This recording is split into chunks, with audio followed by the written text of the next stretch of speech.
예, 우리가 강의 오늘로서 세 번째 요한계시록 강의인데요. 오늘은 좀 펜이 더 필요합니다. 제가 쭉 읽어드리는 식으로 하면 졸릴 것 같아서 좀 가로를 좀 만들어 놨어요. 그래서 같이 따라오시면 적으시면 됩니다. 예, 되게 기분 좋죠? 자, 예, 졸리지 않으실 거예요. 음, 자, 우선 좀 우리 복습을 하겠는데요. 여러분 우리나라 교회 우리나라 이 교회 현실에서 이 요한계시록에 대한 상반된 두 가지의 반응이 있었다고 했습니다. 첫 번째 반응이 뭐였죠? 지나친 결핍과 또 지나친 과잉의 이 두 가지 모습이 있었다. 지나친 결핍은 뭐예요? 너무 요한계시록이 신비의 책, 그리고 뭔가 하나님의 말씀으로 인정하지 않는 부분들이 많이 있어서 교회들이 피해왔다. 교회들이 공부를 하지 않고 말씀을 전하지 않고 외면해왔다. 그러나 이 이단들과 또한 사이비들은 오히려 이 요한계시록을 사용하여서 자신들의 교리를 공교히 하고 또 사람들을 속이고 또 자신들의 교리를 설명하고 또 설득시키는 뭐랄까요, 도구로서 이 요한계시록을 사용해 왔다라는 것을 우리가 배웠습니다. 그렇다면 요한계시록을 우리가 무서워하고 멀리하고 또 65권의 책들과 전혀 상관이 없는 책들로 우리가 생각을 해야 되냐? 그게 아니죠. 65권의 모든 성경과 함께 이 요한계시록은 아주 긴밀한 연관이 있다라고 여러분 말씀드렸습니다. 예, 표지를 제가 앞에다가 하느냐고 없어요. 그냥 들으시면 돼요. 거기만 없어요. 예, 한 장에 기록해서 계속 반복할 거니까. 그래서 요한계시록에 읽는 목적이 뭐냐? 이단들의 주장을 반박하기 위해서 우리 요한계시록을 공부하는 게 아니라 왜 사도 요한이 소아시아 일곱 교회에 편지를 썼는가, 거기에 중점을 가지고 또 이 요한계시록에서 무엇을 말하려고 하는가, 거기에 우리가 초점을 맞추고 우리가 공부하면 좋을 것 같습니다. 사도 요한이요, 이 일곱 교회를 이 담임 목사의 마음으로 일곱 교회에게 목회적인 마음으로 편지를 썼다는 것으로 이해를 하면 돼요. 제가 여러분에게 마지막 종말은 이러이러할 거니까 믿음을 지키세요라고 편지를 쓴 것처럼 이 사도 요한이 일곱 교회에다가 이 목양하는 마음으로 목회적인 관심 속에 이 편지를 썼다라고 이해하시면 좋을 것 같습니다. 그래서 이 요한계시록은 언제 쓰여졌습니까? 어느 시대? 언제 쓰여졌? 누가 다스리던, 누가 어떤 제국이 있었던 시대? 로마 제국이죠. 이 로마 제국의 별명이 뭐였어요? 제2의 바벨론. 네. 로마 제국은 이 황제 숭배를 통해서 본격적인 기독교의 탄압이 시작이 됩니다. 이 기독교의 신은 누구예요? 예수님, 하나님 뿐이에요. 그렇죠? 그럼에도 불구하고 이 황제가 머리가 획가닥 돌아가지고 내가 신이다 이제 나는 신과 동등하다라고 외치면서 황제 숭배 사상을 펼치기 시작합니다. 그때부터 본격적으로 이 그리스도인들이 엄청난 핍박과 박해를 받게 되는 것이죠. 그래서 이런 핍박과 박해 속에 간단하게 요한계시록을 요약하자면, 너 어떤 순간에도 황제에게 유혹당하지 말고 황제를 숭배하지 말고 황제에게 지지 말고 하나님만 믿어라, 하나님만 신뢰해라, 하나님만 붙잡아라. 왜냐? 이 최후의 심판이 또 이 최후의 승리가 누구에게 있기 때문에? 예수 그리스도에게 있기 때문에 너 황제 무서워하지 마라. 목숨을 잃더라도 진짜 영혼을 면하시는 하나님을 두려워함으로 끝까지 그 믿음을 지켜라. 라는 메인 주제가 이 요한계시록의 말씀입니다. 그렇다면 여러분, 우리가 계속해서 생각해야 될 문제가 있어요. 과연 이 시대에, 그리고 나의 바벨론의 유혹과 공격은 뭐냐는 거예요. 예, 그것을 끊임없이 우리가 생각하고 또 반성하고 이렇게 우리가 또 적용해 가면서 우리가 말씀을 읽어 나가야 될 것입니다. 자, 그 장르의 특징인데요. 장르의 특징. 구약도 그렇고 신약도 그렇고 네 가지 장르로 나눠져 있었다고 말씀드렸습니다. 구약은 토라, 오경, 그리고 역사서, 시가서, 예언서로 나눠져 있다면, 이 신약은 4개의 복음서, 1개의 역사서, 21개의 서신서, 또 1권의 묵시록으로 되어 있다. 이게 누구 따라한 거다? 구약의 네 장르를 신약에서도 그대로 네 장르로 따라한 것이다 라고 말씀드렸습니다. 새로운 얘기를 듣는 것처럼 얼굴들이 다. 자, 그리고 묵시와 예언의 부분을 우리가 배웠는데요. 여러분, 예언의 첫 번째 특징이 뭐예요? 하나님 말씀 잘 들으면 예언이 바뀐다, 안 바뀐다? 바뀐다는 거예요. 그리고 이 두 번째로는 어떻게 전체를 고치는 거예요? 부분만 고치는 거예요? 예언을 하기 위해서 부분을 고치기 위한 거예요. 그리고 이 예언은 사람이 예언했어요? 천사가 예언했어요? 사람이 예언해요. 근데 묵시는 어때요? 아무리 사람들이 회개하고 변화하고 새로워져도 이 이 묵시의 말씀은 변하지 않는다는 거예요. 그렇죠? 그리고 부분만 바뀌는 게 아니라 아예 새 걸로 하나님께서 바꾸시려는 계획을 갖고 계시다는 거예요. 그렇죠? 그리고 마지막으로 인간이 아닌 천사를 통해서 이 묵시를 우리가 요한 사도가 듣게 되었다라고 말씀드렸습니다. 자, 그러면 이것은 이 요한계시록은 언제 쓰여졌느냐? 어떤 황제 때? 로마 황제인데 어떤 황제? 도미티안누스 황제 때. 왜 쓰여졌다고 말씀드렸어요? 이 도미티안누스가 가만히 있다가 이때까지 황제들은 그런 짓들을 안 했는데 갑자기 자기가 누구야? 신이에요. 네. 이전의 황제들은 신보다 좀 하등한 존재로, 약간 하등한 존재로 여겼는데 이 도미티안누스가 귀신 들렸어요. 사단에게 종노릇 하느냐고, 자기가 신이다, 내가 바로 하나님이다 라고 주장하면서 신앙의 핍박이 찾아왔기 때문에 이 핍박이 시작함을 통해서 많은 배교하는 사람들이 늘 수밖에 없었다는 거예요. 교회를 떠나고 믿음을 떠나고 예수님을 떠나는 자들이 많았다는 거예요. 그래서 이것을 떠나지 마라. 너희들 떠나면 너희들도 함께 거짓 선지자들과 또한 이 악한 영들과 함께 너희들도 심판의 날을 당하게 될 것이다. 그러니 믿음에서 멀어지지 말고 견지해라, 믿음을 지켜라 라는 의미에서 이때 바로 요한계시록이 쓰여지게 되었습니다. 자, 사도 요한이 유배설이 더 맞을까요? 도피설이 더 맞을까요? 유배했는데 어떻게 편지를 쓰죠? 그렇죠? 네, 도피설이 맞다. 그래서 자유롭게 하나님의 계시 아래 이 편지를 썼다라고 우리가 이해하면 좋을 것 같습니다. 자, 계시록의 다양한 해석 방법과 유형인데 좀 어려웠죠. 예. 자, 과거주의적 해석 4가지 중에 이 요한계시록을 보는 4가지 해석 중에 과거주의적 해석인데 이게 뭐냐? 이 계시록의 말씀이 AD 1세기와 그리고 AD 1세기로부터 길어야 400에서 500년 안에 모든 게 다 이루어졌다라고 보는 시각이에요. 왜 그렇습니까? 392년에 기독교를 국교로 로마가 선택을 해요. 그리고 나서 서로마 제국이 멸망당합니다. 언제? 476년에. 자, 로마 제국이 누구예요? 짐승이에요. 멸망당해야 할, 하나님의 심판을 당해야 할 대상이에요. 그럼 로마 제국이 심판당했어요. 그렇기 때문에 이 요한계시록의 모든 말씀이 이때 성취됐다라고 보는 시각이 과거주의적 해석이라는 것입니다. 예. 그리고 그렇기 때문에 이 과거주의적 해석이 누구에게는 굉장히 좋아요? 원독자인 7교회에게는 굉장히 적용이 되는 말씀이다. 그렇죠? 네, 그때 그 시절에 일어난 사건이기 때문에 이 원독자인 7교회에게는 적용이 아주 제대로 되는, 있는 그대로의 사실을 받아들일 수 있는 과거주의적 해석이다. 그럼 두 번째, 무슨 해석이 있다고 했죠? 과거의 반대는 뭐예요? 미래, future. 미래주의적 해석은 요한계시록 4장 1절부터 이후에 나오는 모든 내용은 다 앞으로 이루어질 일만 남았다는 거예요. 예. 과거주의적 해석은 다 이루어졌다. 근데 미래주의적 해석은 아직 이루어지지 않을 일들이 더 많다라고 주장하는 것입니다. 그래서 이 세대주의 종말론에 있는 사람들이 주로 이 미래주의적 해석을 했다고 말씀드렸는데, 이 세대주의라는 뭐냐? 이 하나님의 이 성경책, 하나님의 역사를 시간별로 이렇게 나누는 걸 좋아하는 사람은 T MBTI의 T 뭔가 이렇게 나누고 쪼개고 나열하고 배열하는 걸 좋아하는 사람들이에요. 그래서 이 사람들의 특징이 뭐냐? 지나치게 성경의 문자 그대로 해석을 한다는 거예요. 1000년 왕국이면 진짜로 1000년 동안 딱 1년부터 1000년 되는 그 순간 예수님이 재림하든 아니면 예수님이 먼저 재림하여서 1000년이 시작하든 말 그대로 1000년이 이루어진다는 뜻이에요.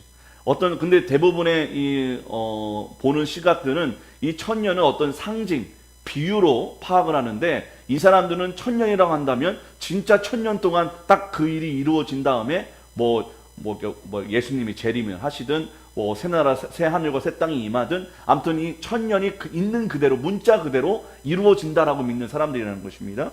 그리고 구약 이스라엘과 신약 교회의 무관계성을 주장한다. 이게 무슨 말이냐면 구약의 이스라엘에게 구약 말씀 가운데 이스라엘에게 하나님이 하신 약속들이 있잖아요. 그리고 이 신약의 교회들에게 하나님께서 말씀하시는 언약들이 있는데, 이게 다 각자 따로 이스라엘 민족에게도 하나님의 말씀이, 구약에 선포된 말씀이 이스라엘에게 다 성취되고, 또 교회는 교회 따로 신약에 예언된 말씀들이 만약 예수님의 재림의 때에 다 이루어질 것이다라고 주장하는 거예요.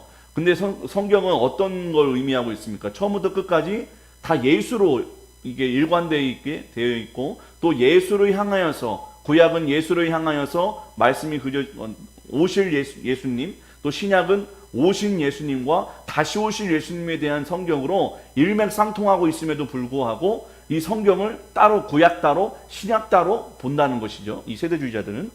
그리고 전천년 왕국설을 근간으로 이 세상을 7가지 경륜으로 구분을 합니다.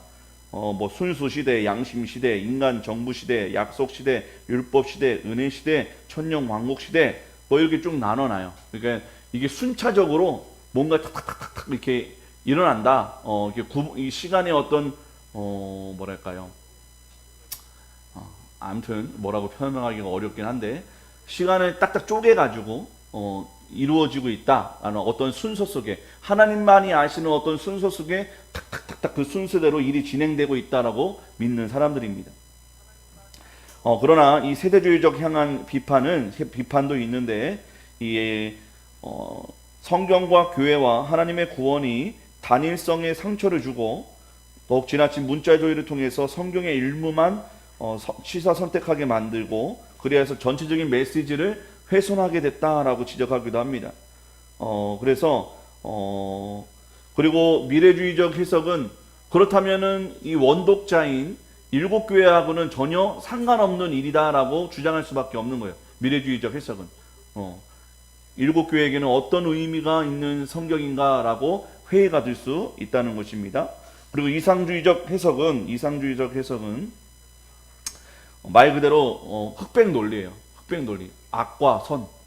이 세상은 악과 선으로 지금 그들의 싸움으로 일관되게 마지막 날까지 이루어질 것이다 라고 보는 것이 이상주의입니다. 그리고 역사주의적 해석은 오순절 성령 강림 이후부터 그리스도 재림 때까지 어떤 일이 펼쳐질 것인가에 대한 일종의 시간표가 계시록이라는 거예요. 그래서 자기가 살고 있는 이 시점이 요한계시록이 말하는 시간표 가운데 어느 시대인지, 이 시대의 바벨론은 누구인지 적용하는 관점이 역사주의적 해석이다라고 말씀드렸습니다. 그래서 역사주의적 해석의 특징은 교회와 지금 이 시대를 살고 있는 교회와 성도들이 어떻게 성도들이 적용에 대해서 많은 관심이 있어요.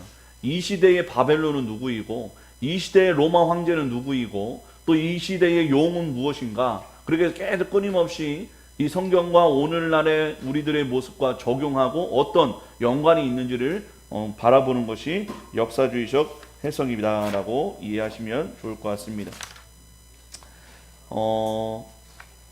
여기까지 뭐 궁금하신 점이나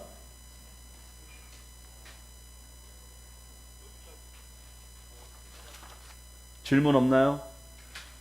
예, 역시 또 완벽한 강의로 여겨주셔서, 예. 이게 사실 지금 제가 이거는 한 거는 많은 자료를 해서 막 완성된 지금 교재가 아니에요. 계속해서 업데이트 할 목적으로 가볍게 만들어 놨기 때문에 여러분 4년 뒤에 오시면 더 두껍고 많은 양을 배우게 될 것입니다. 그래서 여러분 걱정하지 마시고.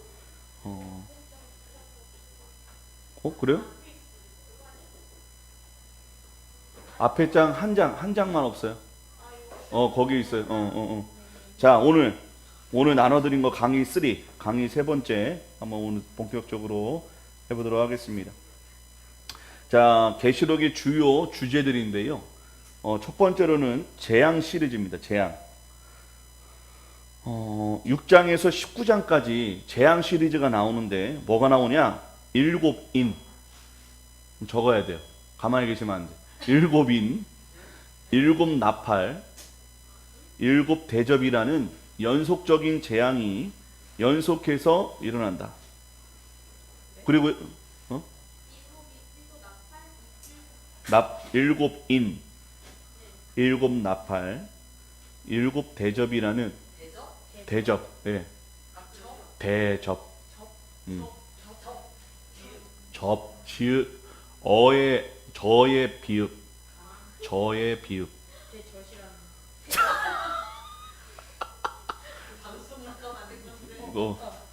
자, 그래서 연속적인 재앙이 이어지기도 하지만 어떤 뜻이 있냐면 점점점 재앙의 강도가 세진다는 의미가 있어요.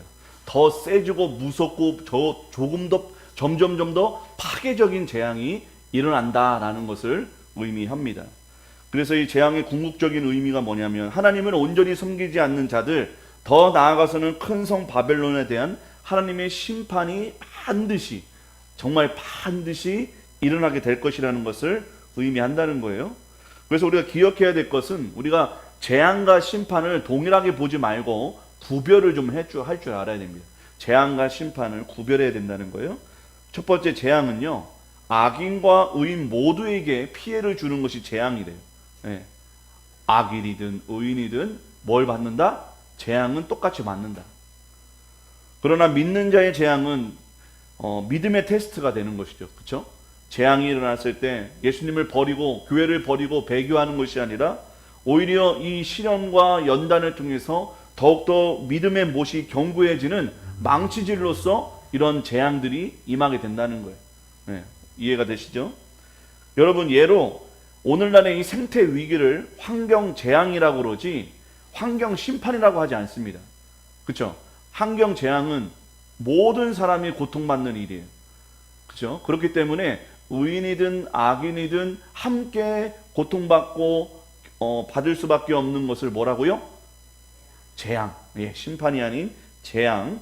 그리고 이 출애굽기 10가지 재앙 중에서도 세 번째 재앙까지는 이 고센 땅 히브리인들도 피해가 임했다고 말씀 나옵니다. 예.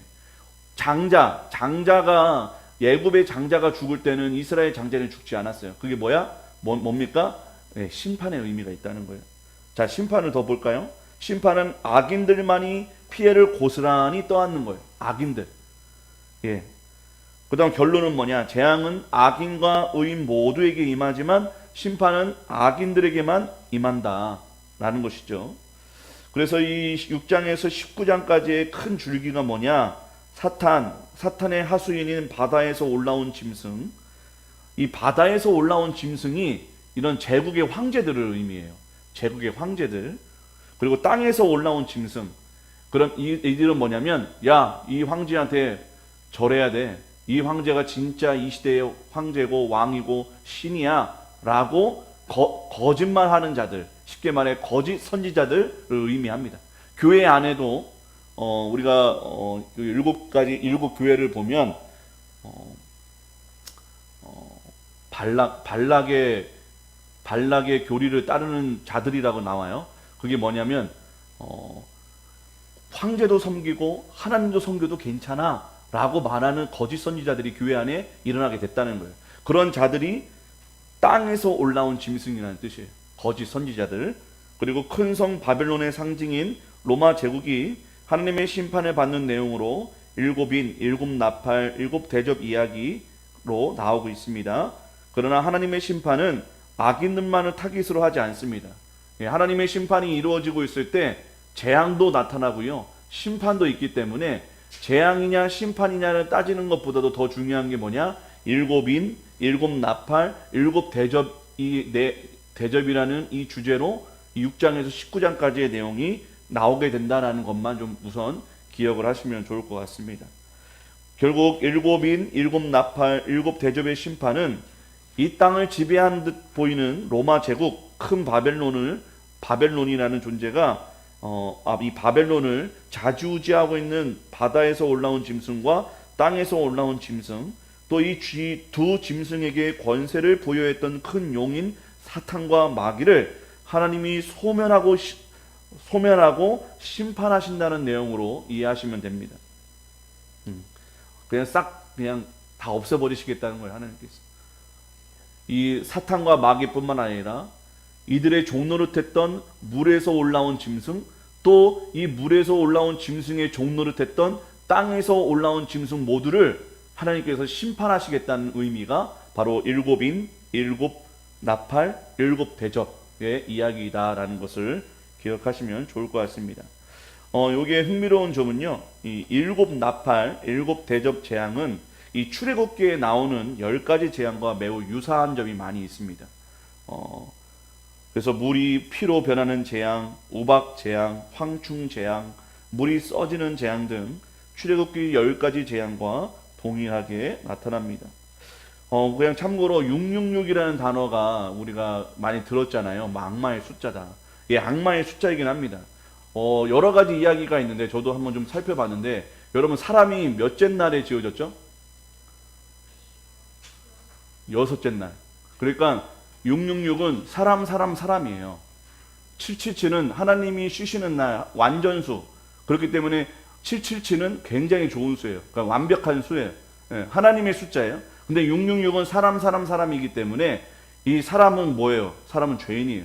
그러니까 죄의 타락한 존재, 악의 근원이라는 의미도 있다고도 하고, 또 한 가지는 이 666이라는 것은 이 사단이 아무리 하나님처럼 보이려고 해도, 아무리 하나님을 따라하려고 해도 이 불완전한 666의 존재인 이 사단은 결코 하나님처럼 할 수가 없다는 거예요.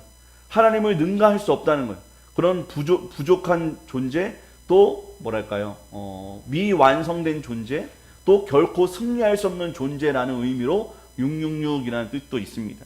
그리고 또 하나는 이 로마 황제 네로라는 이름을요, 히브리어로 쭉 이렇게 쭉 펼쳐놓고, 만약에 쉽게 말해서 박승환이라는 이름을 한다면 비읍에 어떤 숫자가 있어요. 유대에게는 비읍이 만약에 뭐 2, 뭐 아가, 뭐 10, 기억이 뭐 7, 그래서 박승환 이 다 더했더니 666이 나온 거예요. 그것처럼 네로의 숫자가 바로 좀 구약성 히브리어로 쭉 나열한 숫자를 바라보면, 그래서 그 수를 다 더해 보면 666이라는 숫자가 나오기 때문에 이 666이 누구냐? 바다에서 올라온 짐승, 마귀 사단의 하수인 존재, 그들을 상징한다라고도 합니다. 아무튼 이 육자는 불완전한 수, 열등한 수라는 뜻이에요. 자, 이어서 출애굽의 재앙과 계시록의 재앙의 관계가 뭐냐? 왜 이런 관계를 가지고 요한계시록에 쓰여졌을까 한번 보겠습니다. 애굽과 더불어서 큰 바벨론인 로마 제국은요, 반하나님 세력이에요. 하나님께 반하는 세력, 적대하는 세력. 예. 동시에 결국 뭘 당한 제국이에요? 멸망을 당한 존재예요. 제국이에요. 지금은 없어요. 왜? 하나님이 심판하시고 멸망시켰기 때문에 없어진 제국들이라는 거예요. 그리고 출애굽의 열 재앙을 일곱 나팔, 일곱 대접의 재앙으로 재현하면서 하나님의 재앙으로 히브리인을 괴롭혔던 이 애굽이 멸망한 것처럼 오늘날 하나님의 백성과 교회 공동체를 핍박하고 있는 이 큰 바벨론, 절대로 사라지지 아니하고 무너지지 않을 것 같은 이 로마 제국도 똑같이 이 애국과 같이 멸망하게 될 것이라는 것을 확신시켜주는 장치라는 거예요. 예. 그래서 애굽의 상징은 뭐냐? 하나님을 대적하는 세력을 의미하고, 또 주 1세기 애굽은 바로 큰 바벨론인 로마 제국을 의미하는 것입니다. 그래서 10가지 재앙을 통해 애굽이 멸망받았듯이 이 3가지 재앙, 일곱인, 일곱 나팔, 일곱 대접을 통해서 이 로마 제국, 더 나아가서는 마귀 사단이라는 이 악의 제국이 반드시 심판당할 것이고 진멸당하게 될 것이고 끝나게 된 날이 올 것이다라는 것을 우리에게 상기시켜주고 강조하고 있다는 것입니다. 자, 이제 조금 더 구체적인 이야기를 할 텐데요. 이제 천년 왕국이 천년 왕국. 이 천년 왕국이라는 말이 어디서 나왔냐면 요한계시록 20장 6절에서 천년 동안 그리스도와 더불어 왕노릇하리라라는 말씀이 있어요. 이것을 가지고 사람들이 참 뭘 만들기도 참 만들기 좋아해. 공부하기 싫어 죽겠는데 어려운 거 막 만들어내서 공부하게 만들고 뭐 후천년설이다 전천년설이다 무천년설이다 만들어서 머리가 빠개지게 아프게 만듭니다. 신학교에서도 이거 가지고 많이 토론도 하고 막 싸워요. 교수가 그렇게 싸우게 만들어요. 그래서 막 연구하게 만드는 건데 우리 한번 간단하게 보겠습니다. 자, 첫 번째로 제 마이크 조금만 줄여줄래요? 보다 전천년설이죠. 전천년설. 자, 예수님의 재림이 여기 있어요. 앞에 잠깐 보실래요? 제 손을 보실래요? 예수님의 재림이 여기에 있어요. 근데 예수님이 재림 전에 천년 왕국이 임했다. 그러면 이게 전천년설이에요. 근데 예수님의 재림 후에 이 천년 왕국이 왔다. 그러면은 후천년설이라는 거예요. 맞나요? 자, 주님의 재림이 천년 왕국 전에 먼저 있다는 거예요. 그러니까 천년 왕국이 오기 전에 예수님이 먼저 재림하셨다는 뜻이에요. 네, 그게 전천년설이래요. 재림하신 주님이 천년 동안 이 땅을 다스린다는 거예요. 천년 동안 다스린 이후에 사단이 결박에서 잠깐 풀려난 다음에 최후의 발악을 하고 진짜 최후의 심판을 받은 후에 영원한 하나님의 나라가 구현된다라고 주장합니다. 후천년설은 주님의 재림이 천년 왕국 후에 있다는 거예요. 천년 왕국이 천년 동안 있었어. 그 다음에 예수님이 재림한다라고 주장하는 후천년설입니다. 다음으로는 무천년설. 천년설 없어. 그게 아니라 그런 천년이 아니라 이런 천년의 통치를 그냥 문자 그대로 받아들이면 안 돼. 이건 비유야, 상징이야 라고 말하면서 언제부터 천년이 시작된 거냐? 예수님이 승천하고서부터는 이 천년은 시작됐다는 거예요. 예수님의 통치는 시작됐다는 거예요. 왜? 예수님이 하나님의 보좌 우편에 앉아 계셔서 이 세상을 통치하고 계시기 때문에 이 무천년설이라는 것은 이미 예수님이 승천하실 때부터 이 천년이 시작됐다라고 이야기하는 것입니다. 그래서 지금도 천년 왕국이에요. 지금이 예수님이 오실 때까지 우리는 지금 천년 왕국을 살고 있다라고 지금 예수님의 다스림을 받고 있다라고 여기는 것이 무천년설입니다. 요한계시록 20장 6절 때문에 여기에 천년 왕국이 임한다라고 주장하는 많은 이단과 사이비들이 출현하게 됩니다. 그런데 이 천년 왕국이라는 개념은요, 성경 통틀어서 요한계시록 20장 6절에만 나오는 표현이에요. 이게 딱 한 번 나오는 걸로 이게 막 이야기를 지금 만들어 놓은 거예요. 굉장히 중요한 것처럼. 예. 뭐 중요할 수 있는데 별로 중요하지 않습니다. 자, 천년 왕국을 정리해 볼까요? 천년 왕국 전에 재림시 뭐라고요? 예수님이 천년 왕국 전에 오시면 무슨 설? 전천년설. 근데 예수님이 천년 왕국 후에 오시면 재림하시면 후천년설. 천년 왕국을 문자적으로 지상에 구현되는 것이 아니라 승천 이후 오순절 때부터 시작된 예수님의 영적 통치로 바라보는 것은 바로 무천년설이라는 것을 개념만 잡으시면 좋을 것 같습니다. 자, 이번에는 14만 4천 명에 대한 이야기인데 유명하죠. 이 신천지들이 이 14만 4천 명 안에 들어가야 된다.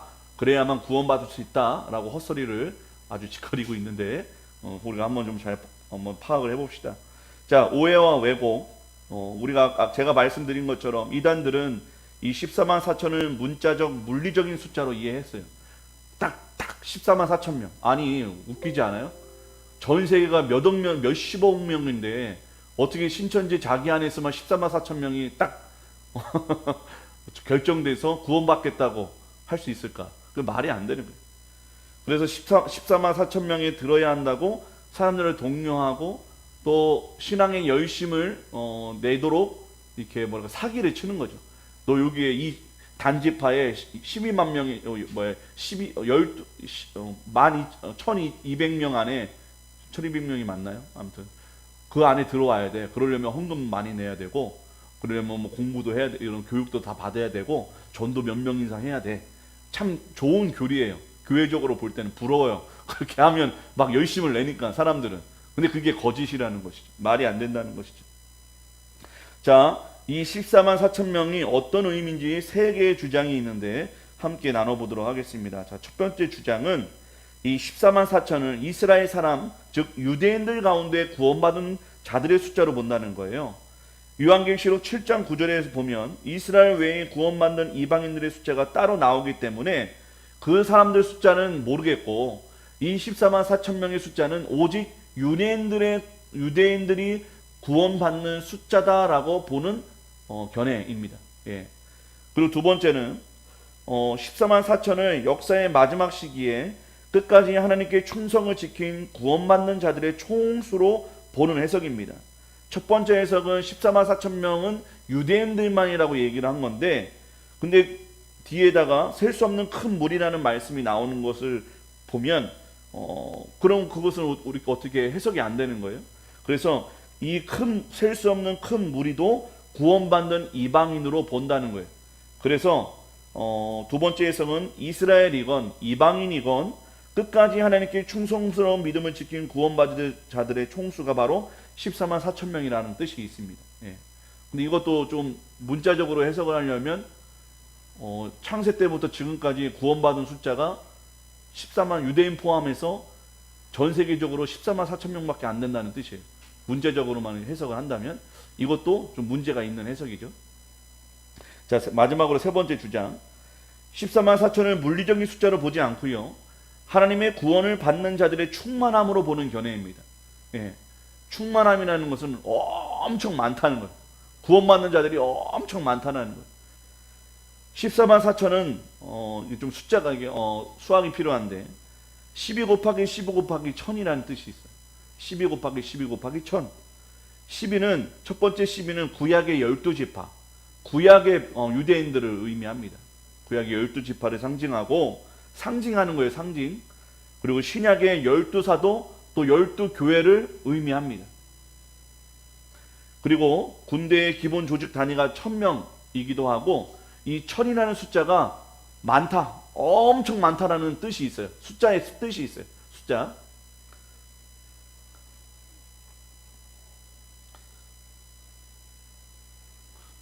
제가 숫자에 대한 것을 한번 좀 제가 간단하게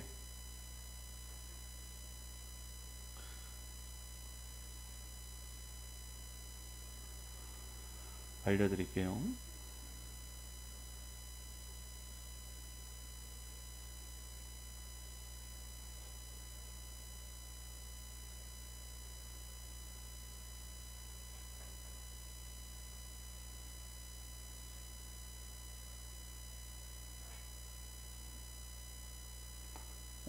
없네요. 제가 다음에 다시 알려드릴게요. 이 숫자에 대한 뜻들이 있다는 것을 우선 기억을 해주시고, 그래서 이 1000이라는 숫자가 많다, 엄청 많다, 대단히 많다라는 의미가 있어요. 그래서 셀 수 없는 무한대 같은 의미이기 때문에 이 세 번째 주장은 구약 하나님의 백성과 신약 하나님의 백성 모두를 포함하는 의미가 있어요.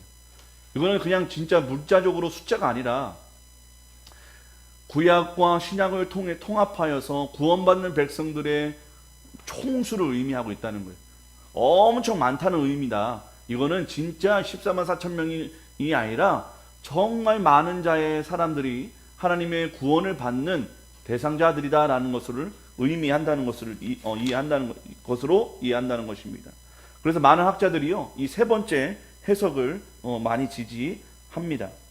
우리 14만 4천의 참 의미와 결론을 좀 이야기 드리면, 끝까지 하나님께 믿음을 지킨 구약 시대와 신약 시대에 구원받는 자들의 총수, 즉 하나님의 백성의 온전함과 충만함을 뜻한다고 말씀드렸습니다.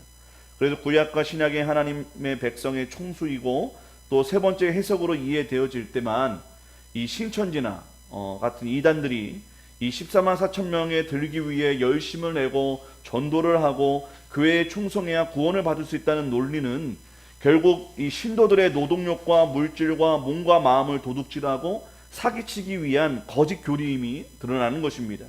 결국 진정한 14만 4천 명은 하나님에 대한 참된 믿음과 그리스도에 대한 참된 순종으로 드러냈던 구약과 신약의 통틀어 하나님의 백성 전부를 의미한다고 여러분 이해하시면 좋을 것 같습니다. 그냥 숫자적인 의미가 아닌 상징적이고 또 완전함과 온전함과 충만함을 의미하는 숫자라는 것을 꼭 기억하셨으면 좋겠습니다. 그리고 예배인데요. 요한계시록의 중요한 키워드 하나가 바로 예배입니다. 예배. 왜 예배가 중요할까요?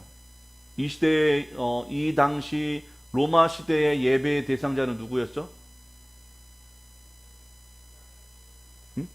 로마 시대의 예배의 대상자. 그렇죠. 황제예요. 황제. 예배의 대상자는 황제란 말이에요. 그렇기 때문에 예배를 누구에게 드리느냐에 따라서 목숨이 왔다 갔다 했던 거예요. 하나님께 예배 드린다. 예수님께 예배 드린다. 그럼 죽는 거예요. 그리고 죽지는 않더라도 직장을 못 가져요. 교회 다니면. 그리고 사회 진출을 할 수가 없어요. 부를 얻을 수가 없어요. 다 막아요.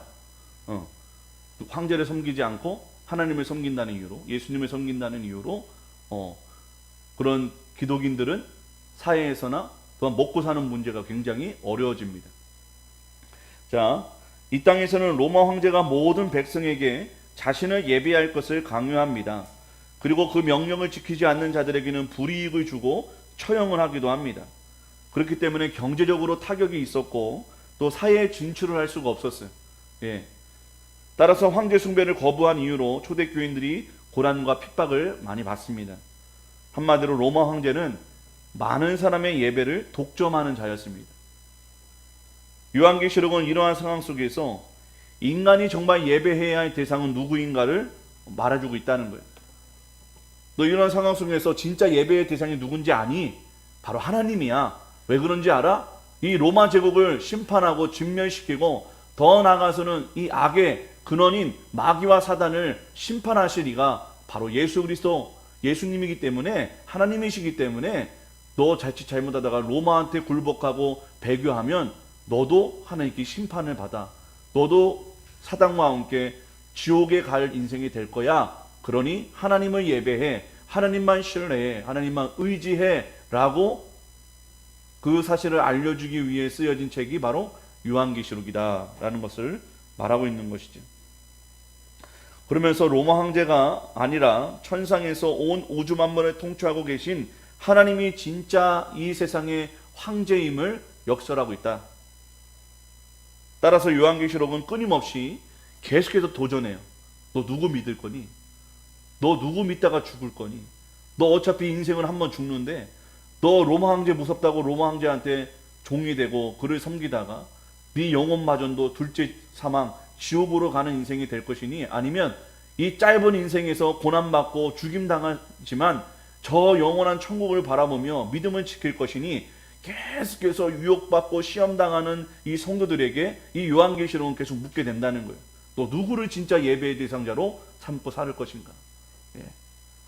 만약에 이런 거죠. 너 예배 드린다고 막 때려. 군대 가면 그래요. 예배 드린다고 하면 때려요. 잘못된 좀 어처구니 없는 선임을 만나면 때립니다. 그리고 갈궈요. 교회 간다고. 그래도 갈 거니 굉장한 갈등이 오겠죠. 예. 대부분 안 가는 경우가 많죠. 신학생 빼고는. 예. 믿음 좋은 사람 몇몇 빼고는 안 가는 경우가 많지 않습니다. 실제적인 이야기라는 거예요. 예. 교회 다닌다고 왕따 당해. 그럼 교회 다닐 수 있겠어요? 어려울걸요. 진짜 어려울 거예요. 그런 상황 속에서 요한계시록은 계속 묻는 거예요. 너 진짜 누구를 예배할 거니? 네가 그런 일들을 당하고 그런 취급을 당한다 할지라도, 네 생계가 걸리고 네 미래가 걸린다 할지라도 너 예수님을 믿고 배교하지 않을 믿음이 있느냐? 계속해서 이야기하고 있다는 것입니다. 자, 그래서 오히려 이런 핍박과 고난이 있었기 때문에 이 당시에는 가라지와 알곡이 구별이 됐어요. 예. 그런데 오늘날의 이 교회는 가라지와 알곡이 구별이 안 돼요. 왜? 핍박이 없기 때문에. 그렇기 때문에 착각을 해요. 아, 나 구원받은 성도야. 나 교회 다니니까 천국 갈 수 있어라는 착각하는 믿음이 많이 있다는 거예요, 교회. 예. 그러나 알곡과 가라지가 구별될 수 있는 유일한 방법은 핍박이 일어날 때 일어나게 됩니다. 예. 내 삶에 어려움이 찾아올 때, 내 삶에 바벨론이 찾아올 때 알곡과 가라지의 믿음이 구별이 된다는 것입니다. 따라서 요한계시록은요, 끊임없이 독자들에게 중요한 선택을 촉구하고 있습니다. 즉, 누구를 예비하는 자로 살 것인가? 누구를 참된 주님과 신과 대주제로 고백하며 예배하며 그를 증거하며 살아갈 것인가? 또한 요한계시록 전체를 관통하고 있는 키워드가 바로 예배임을 기억해야 됩니다. 천사가 나타나서 여호와는 거룩하다 날개짓하며 공중에서 여호와는 거룩하다, 이게 뭐예요? 찬양하는 거예요. 하나님, 이 천사가 찬양하는 거예요. 그러면서 이 찬양 자체가 예배잖아요. 그래서 이 예배, 이 요한계시록은 예배에 대한 아주 뭐랄까요, 대상자가 누구인지를 계속해서 반복해서 알려주고 그 강조하고 있는 책이다라는 것을 기억하면 좋을 것 같습니다. 자, 여기까지. 혹시 뭐 질문 그리고 궁금한 거 있으시면. 어디에요? 그건 몰라요. 저는 제 거에는 빈칸을 안 쳤어요. 선생님이 너무 어렵게 수업을 해요. 아, 그래요? 저기 빈대를 하시고 빈칸 한 번만 불러주시면 안 될까요? 어디서부터요? 빈칸이 없으시면 어디서부터? 그냥 알아서 해볼게요. 어디서부터 안 했어요? 그걸 알려주면 제가 하긴 했는데 듣는 동안 빈개가 있었어요. 그 읽어보세요. 빈대를. 그 14쪽에 나도 14쪽 뭐야? 난 12쪽부터요. 아, 그러면 이거 끝나고 제가 알려드릴게요. 아, 제가 그대로 안 읽고 설명하느냐고 이렇게 지나가는구나. 알겠어요. 어떻게 빈칸이 있는 게 좋아요? 없는 게 좋아요? 이게 좋아요. 없어도 열심히 들을게요. 알았어요. 너무 어렵네요. 저도 빈칸 만드는 거 힘들어요. 네, 알겠어요.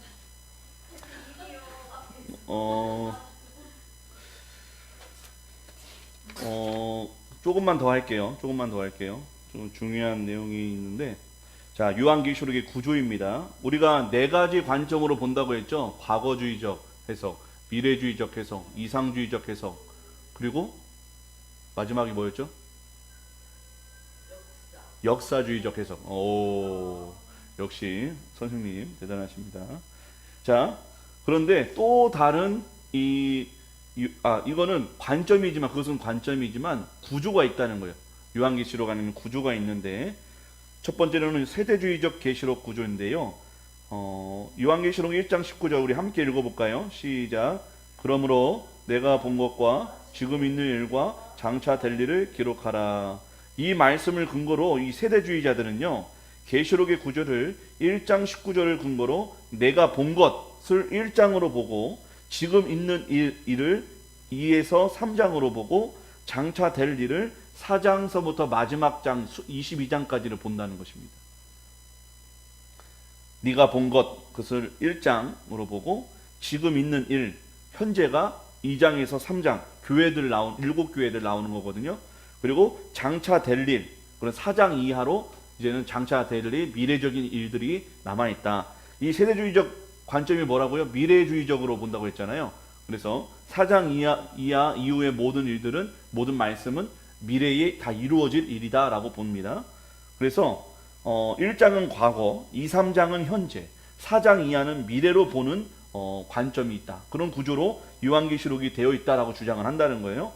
이 세대주의자들은 우리가 좀 알고는 있지만 들었지만 전천년주의자들입니다. 예. 천년 전에 예수님 오신다는 거예요. 그리고 지나친 성경 문자적 해석입니다. 비유와 상징의 의미를 인정하지 않아요. 인정하더라도 거기에는 실제적인 의미가 있다. 문자 그대로의 의미가 있다라고 믿는 자들입니다. 그리고 구약 이스라엘과 신약 교회와의 무관계성 주장을 합니다. 구약의 약속이 교회에게 옮겨지지 않는다는 거예요. 구약의 얘기 따로, 신약의 얘기 따로라는 것입니다.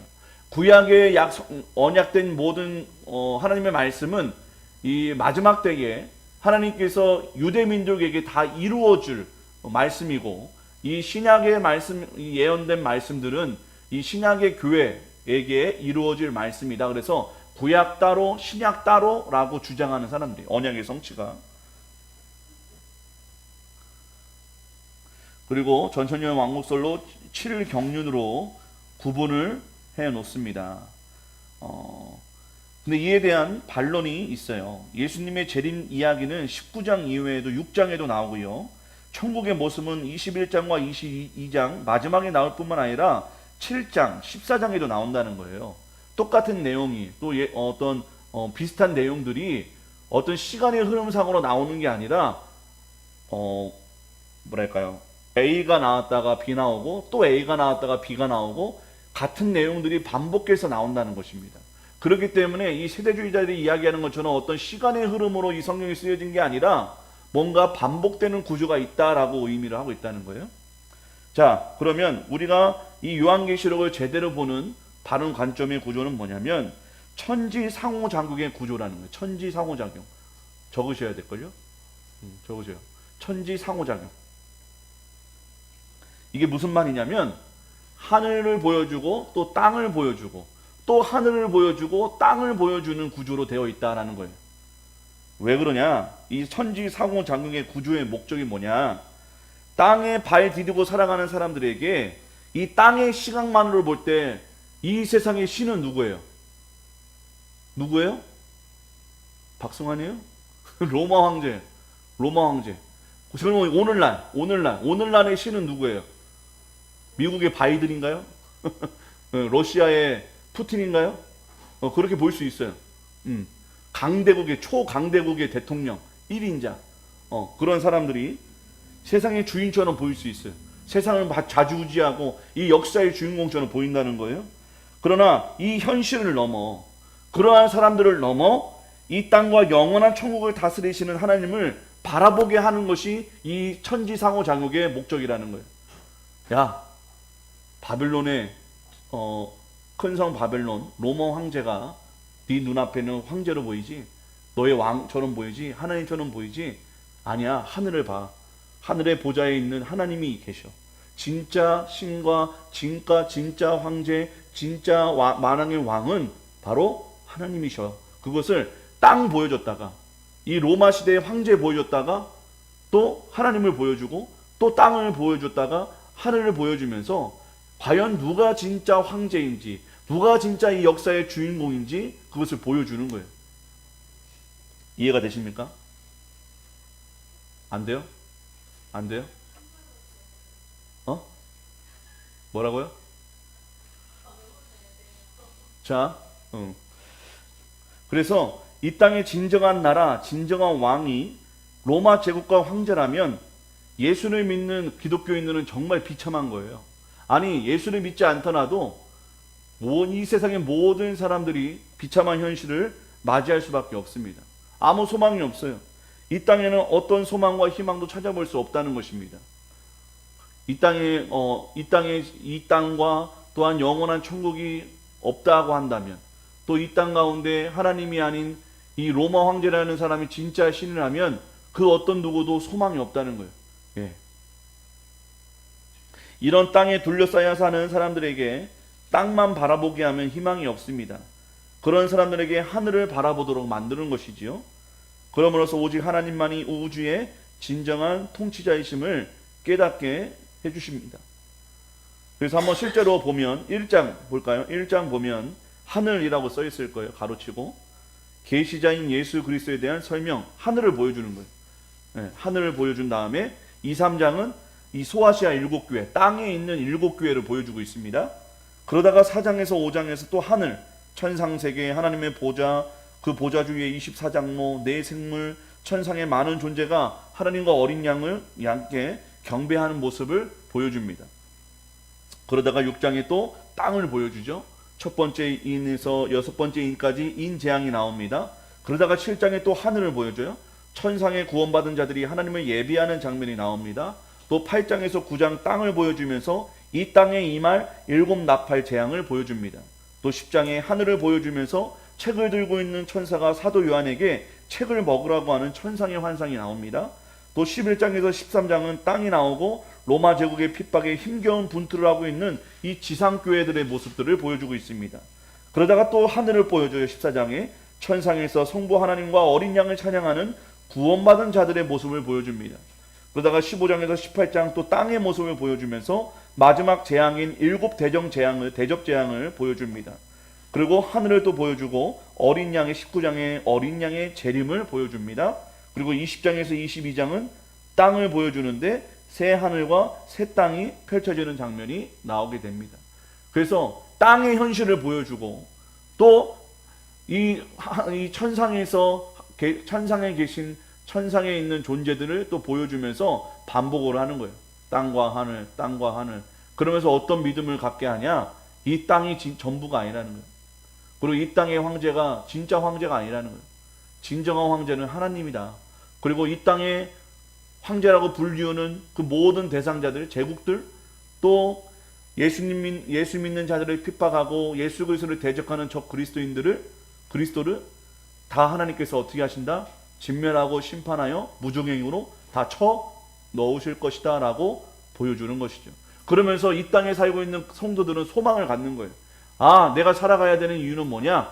황제를 숭배하고 황제에게 잘 보여서 이 세상 7, 80년 사는 동안 안락하게 행복하게 사는 것이 나의 삶의 목적이 아니라, 내가 성공하는 것이 목적이 아니라 저 영원한 나라를 꿈꾸면서 하나님께 충성하고 하나님만을 신뢰하고 믿고 의지하면서 저 하늘의 영원한 나라, 새 하늘과 새 땅을 바라보면서 지금에 겪고 있는 고난과 어려움과 갈등과 억압들을 이겨내겠구나라고 믿음을 도전하는 것이죠.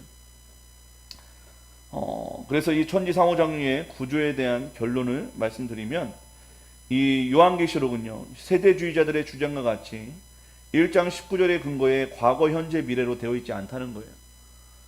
로마 제국으로부터 핍박과 박해를 받고 있는 사람들에게 땅의 현실을 넘어서 이 우주 만물을 통치하고 있는 천상의 관점을 보게 만듭니다.